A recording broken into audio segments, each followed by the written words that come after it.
तरह से सरकारी काम धीरे धीरे होते हैं, उसी तरह से सरकारी हवा भी धीरे धीरे लगती है। तो वहाँ जो पंखा चल रहा है वो किसी काम का नहीं है, तो हम लोग यहाँ बाहर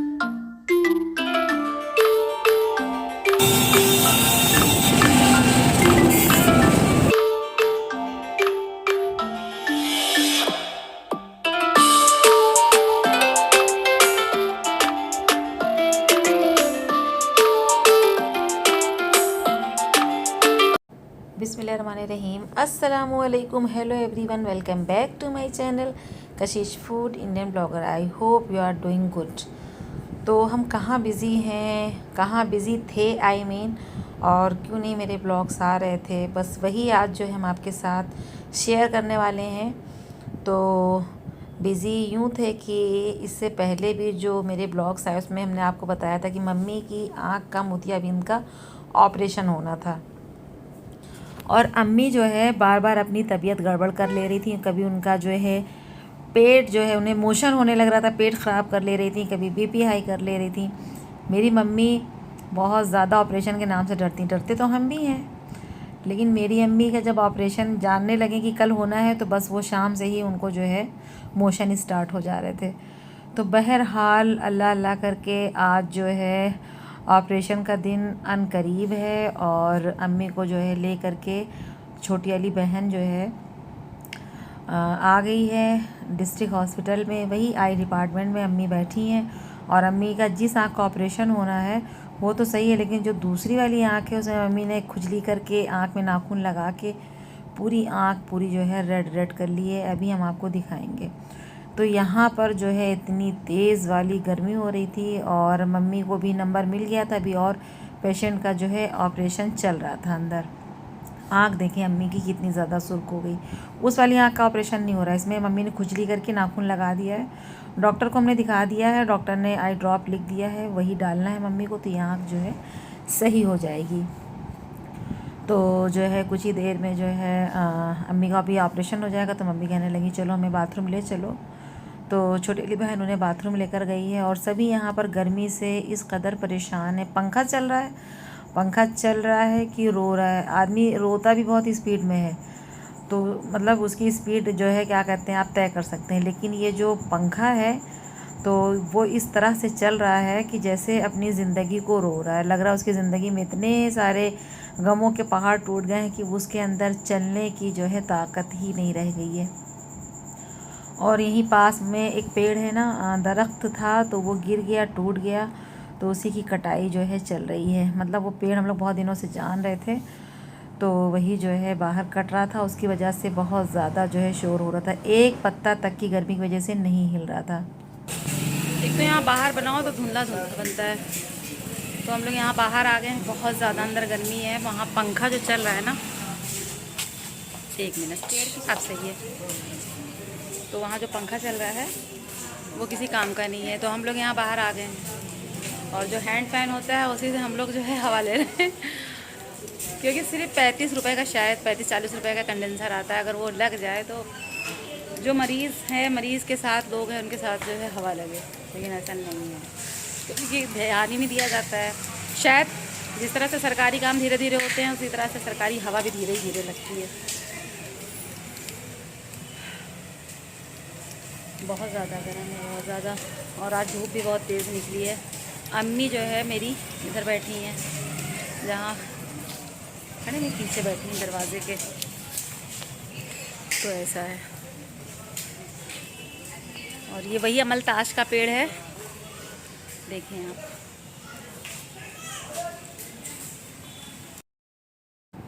तो ये वही जो है गमज़दा पंखा है सरकारी, जो है हवा ही नहीं दे रहा है। इसके अंदर सिर्फ हमें लगता है कंडेंसर की कमी है, अगर वो लग जाए तो हवा देने लगे, या फिर पंखे के पर टेढ़े हो गए इस वजह से मतलब जो है हवा नहीं दे रहा है। तो इस रूम में आए जहाँ पर ऑपरेशन के बाद पेशेंट को लिटाया जा रहा है। तो यहाँ पर एक लोगों का ऑपरेशन हो गया है, उनकी आँख खुल गई, वो लेटी हैं।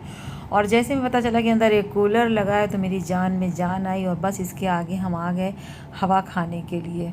और इतना सुकून मिला आकर के, इतना सुकून मिला कि हम आपको क्या बताएं। और अम्मी का ऑपरेशन हो गया है और अब हम जो है घर आ गए। और हम फिर अम्मी के पास से जो है चले गए थे बैंक, हमें केवाईसी करवानी थी।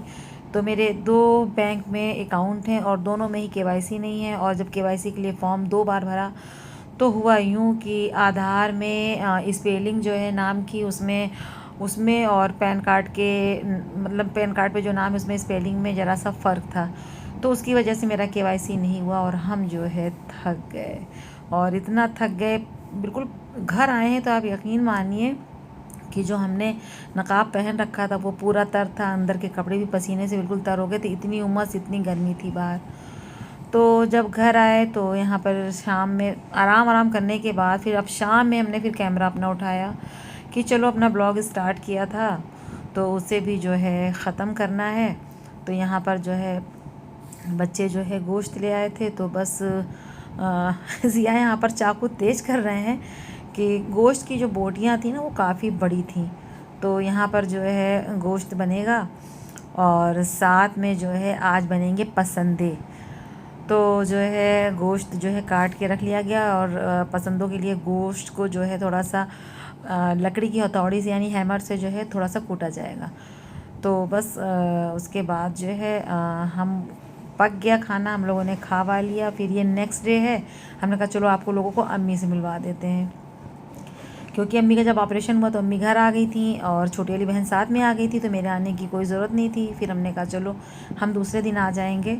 तो दूसरे दिन हम सुबह में ही आ गए थे और अम्मी के पास कुछ देर बैठे थे। अम्मी आराम कर रही थी, रात भर सो नहीं सकी, कहने लगी रात भर बहुत उलझन थी, नींद नहीं आई और क्या कहते हैं कि बहुत ज़्यादा जो है आँख में दर्द हो रहा था। तो खैर इस वक्त सुबह में अब सही है, उन्होंने डॉक्टर से बात कर लिया था। और हम लोग जब घर पे आए थे अम्मी के यहाँ तो हम लोग अपना खाना जो है लेकर आए थे। तो बिरयानी थी और दाल रोटी सब ले कर के आए थे कि मम्मी को भी दाल रोटी वगैरह खाना होगा तो खा लेंगी। तो कुछ देर वहाँ पर थे शाम तक, फिर घर आ गए। और ये जो है अब तीसरे दिन की क्लिप है नाश्ते की तैयारी हो रही है, तो हमने कहा चलो आप लोगों को साबूदाने की खिचड़ी की रेसिपी दे देते हैं। तो यहाँ पर जो है 1-1.5 घंटे पहले हमने साबूदाना भिगो दिया था और 1.5 घंटे के बाद करीब जो है हमें साबूदाना अच्छे से वॉश कर लेना है ताकि उसके अंदर का जो स्टार्च हो ना वो निकल जाए। तो बस उसे अच्छे से वॉश कर लिया। यहाँ पर अदरक और हरी मिर्ची टमाटर प्याज जो है कट करके रख लिया है। आलू भी जो है बस एक ही बॉयल करना था, लेकिन मेरी बहू ने 3 कर लिया था, फिर 2 रखते तो फिर वो ज़ाया जाते। तो हमने कहा चलो अच्छा डाल ही देते हैं, जबकि ये साबूदाने की जो क्वांटिटी है उसके अकॉर्डिंग ये बहुत ज़्यादा आलू हैं। आपने इतना आलू नहीं डालना है क्योंकि फिर साबूदाने में आलू ज़्यादा नज़र आएंगे, साबूदाना तो बेचारा कहीं खो के ही रह जाएगा तो ऐसा है। और आज अम्मी के ऑपरेशन के तकरीबन जो है 5 दिन 6 दिन हो चुके हैं और अब अम्मी को जाना भी है दिखलाने के लिए। तो हमने कहा कि बस इन्हीं सारी चीज़ों में जो है बिज़ी थे। आपसे जो है मेरे ब्लॉग तो शूट करके रखे थे, बस हमको ही नहीं मौका मिल रहा था कि हम जो है उसे एडिट करते और अपलोड करते, बहुत ज़्यादा बिज़ी थे। और इसी बीच एक काम और भी ऐसा था जिसमें हम बिज़ी थे, लेकिन वो भी हम आपके साथ शेयर नहीं कर सकते हैं। तो उसको जब शेयर करने का वक्त आएगा तब करेंगे। तो चलिए आपको फटाफट से जो है रेसिपी दे देते हैं। तो यहाँ पर थोड़ा सा ऑयल डाला है 2 चम्मच के करीब, और उसके अंदर जो है मूंगफली के कच्चे जो दाने होते हैं वो डाल दिया। इसे अच्छे से हमें जो है भून लेना है और जैसे हमारे दाने जो है हो जाएंगे तो बस उसे जो है हम एक दूसरे बर्तन में जो है निकाल लेंगे। अब जो है ये जो बचा हुआ तेल है बस इसके अंदर हम ज़ीरा डालेंगे और अदरक डालेंगे, हरी मिर्ची डालेंगे और करी पत्ता डाल देंगे और इसे चलाएंगे, ठीक है। और चलाने के बाद इसके अंदर प्याज भी हम जो है शामिल कर देंगे और फिर इसे चलाएंगे। प्याज को हमें गोल्डन ब्राउन नहीं करना, बस ऐसे जैसे ट्रांसपेरेंट हो जाएगा तो बस इसके अंदर जो है हमें आलू डाल देना है। और आलू हमारे पहले से बॉयल हैं और झटपट से बन जाते हैं, ये आलू डाल देना है। आप इसके अंदर चाहें तो पिसी मिर्ची भी डाल सकते हैं, लेकिन हमने 2 मिर्ची डाली, हम ज़्यादा मिर्च नहीं खाते हैं। तो अगर आपको और भी ज़्यादा चटपटा खाना तो आप इसमें पिसी हुई मिर्ची इसी समय पर डाल सकते हैं। और 1 टमाटर हमने डाल दिया है ताकि थोड़ा सा खिचड़ी का जो जायका वो टेंगी ऐसा है। और अब जो है 2-3 मिनट आलू हमने सौते कर लिया है, टमाटर भी। अब उसके अंदर जो है साबूदाना डाल दिया है और हस्बे ज़ायका नमक डाल दिया है और जो मूंगफली के दाने थे वो भी डाल दिया है। अब इसे हम बराबर से चलाएंगे ताकि नमक मिर्च सारी चीज़ें अच्छे से साबूदाने में कोट हो जाएं और उनका भी फ्लेवर साबूदाने के अंदर आ जाए। तो मैंने आपसे कहा था ना कि इसमें आलू ज़्यादा हैं, तो अब इसे ढक देंगे और इसे जो है फिर 3 मिनट तक इसी तरह पकाएंगे। और 3 मिनट के बाद आपको चूल्हा बंद कर देना है, इसे हरा धनिया डाल देना है और उसके बाद इसे जो है आपको खाना है, एंजॉय करना है। तो ये थी साबूदाने की खिचड़ी की रेसिपी, आप इसे ज़रूर ट्राई करिएगा। चलिए इस ब्लॉग को ख़त्म करते हैं, फिर मिलते हैं, लेते हैं इजाज़त। अल्लाह हाफिज़।